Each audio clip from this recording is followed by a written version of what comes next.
Assalamualaikum warahmatullahi wabarakatuh.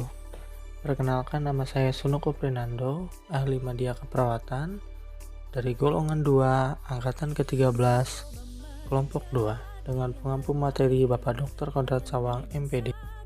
Review materi agenda 3 yang berjudul Kedudukan dan Peran ASN untuk mendukung terwujudnya Smart Government.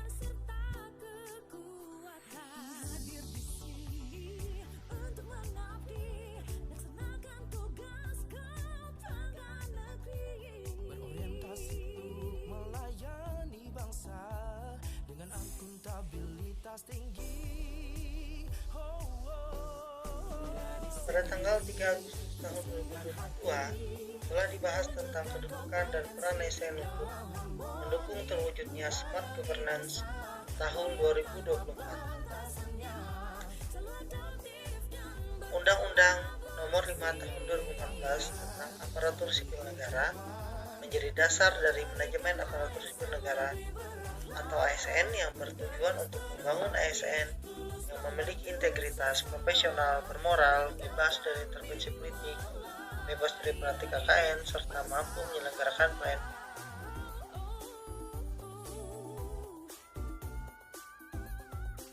Fungsi ASN yang tercantum dalam Undang-Undang Nomor 5 Tahun 2014 yaitu pelaksana kebijakan publik, pelayan publik, dan perekat pemersatu bangsa. Jadi, apa saja yang disebut dengan aparatur sipil? Aparatur sipil negara yang disebut pada Undang-Undang Nomor 5 Tahun 2014 bagi menjadi dua, yaitu pegawai negeri sipil atau disingkat PNS dan pegawai pemerintah dengan perjanjian kerja diangkat oleh pejabat kepegawaian dan melaksanakan tugas dalam suatu jabatan pemerintahan atau diserahkan tugas negara lainnya.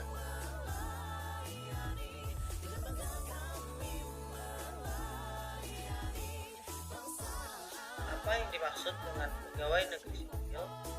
Pegawai negeri sipil atau disingkat dengan PNS adalah warga negara Indonesia yang memenuhi syarat tertentu yang diangkat sebagai ASN secara tetap oleh pejabat pembina kepegawaian untuk menduduki jabatan pemerintahan yang memiliki nomor induk kepegawaian atau yang disingkat dengan NIP yang diakui secara nasional. Lalu, apa yang dimaksud dengan pegawai pemerintah dengan perjanjian kerja atau P3K? P3K adalah warga negara Indonesia yang memenuhi syarat tertentu diangkat berdasarkan perjanjian kerja untuk jangka waktu tertentu dalam rangka melaksanakan tugas pemerintahan sesuai dengan kebutuhan instansi pemerintah dan sesuai dengan peraturan perundang-undangan. Pada pelaksanaannya, terdapat perbedaan antara PNS dan P3K yang bisa dilihat pada gambar di bawah. Hak dari PNS dan P3K yaitu hak dari PNS adalah tunjangan dan gaji, fasilitas cuti, jaminan pensiun, jaminan hari tua, berhak atas perlindungan, serta berhak atas pengembangan kompetensi. Kemudian, hak dari P3K adalah gaji dan tunjangan, fasilitas cuti, berhak atas perlindungan, dan berhak atas pengembangan kompetensi.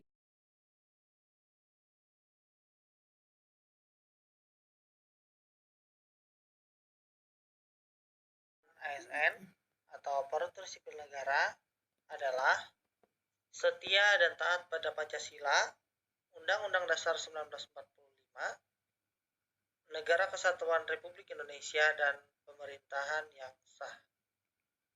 Menjaga persatuan dan kesatuan bangsa, melaksanakan kebijakan yang dirumuskan oleh penjabat pemerintah yang berwenang, menaati peraturan perundang-undangan, melaksanakan tugas kedinasan dengan penuh pengabdian, kejujuran, kesadaran, dan tanggung jawab.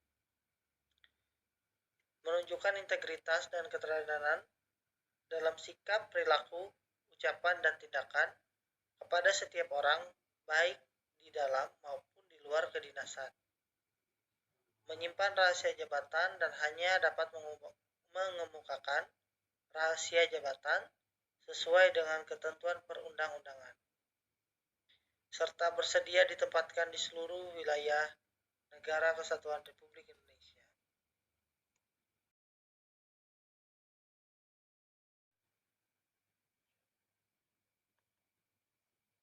Kode etik ASN,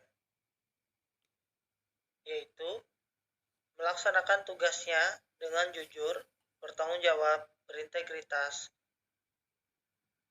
melaksanakan tugasnya dengan disiplin, cermat, kemudian melayani dengan sikap hormat, sopan, dan tanpa tekanan.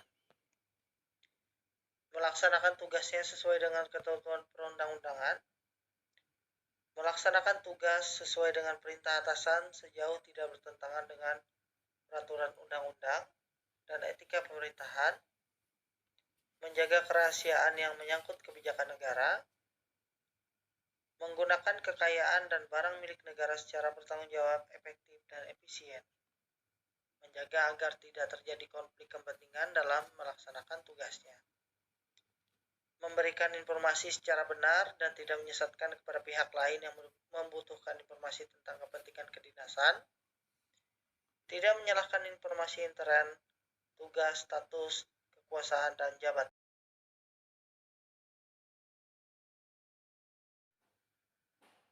Merit System.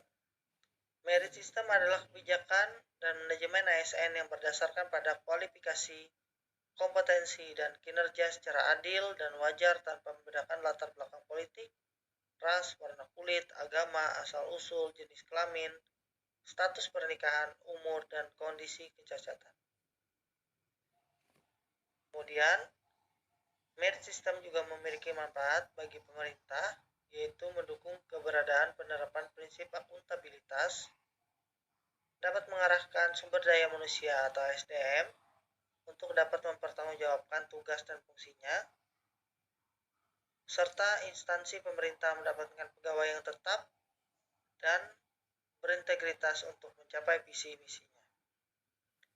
Manfaat merit system bagi pegawai: mempunyai penjaminan keadilan dengan ruang keterbukaan dalam perjalanan karir seseorang pegawai,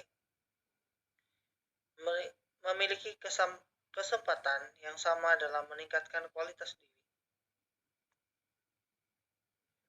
Smart ASN.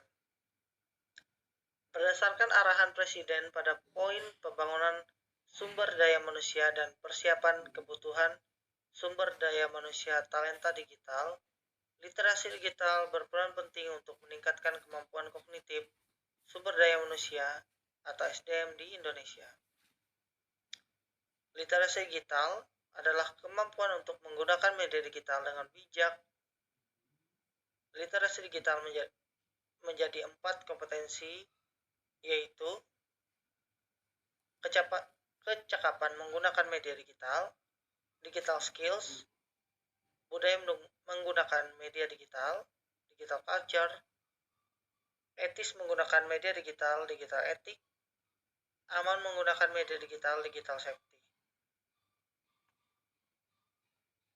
Terima kasih. ASN Rahlak, bangga melayani bangsa.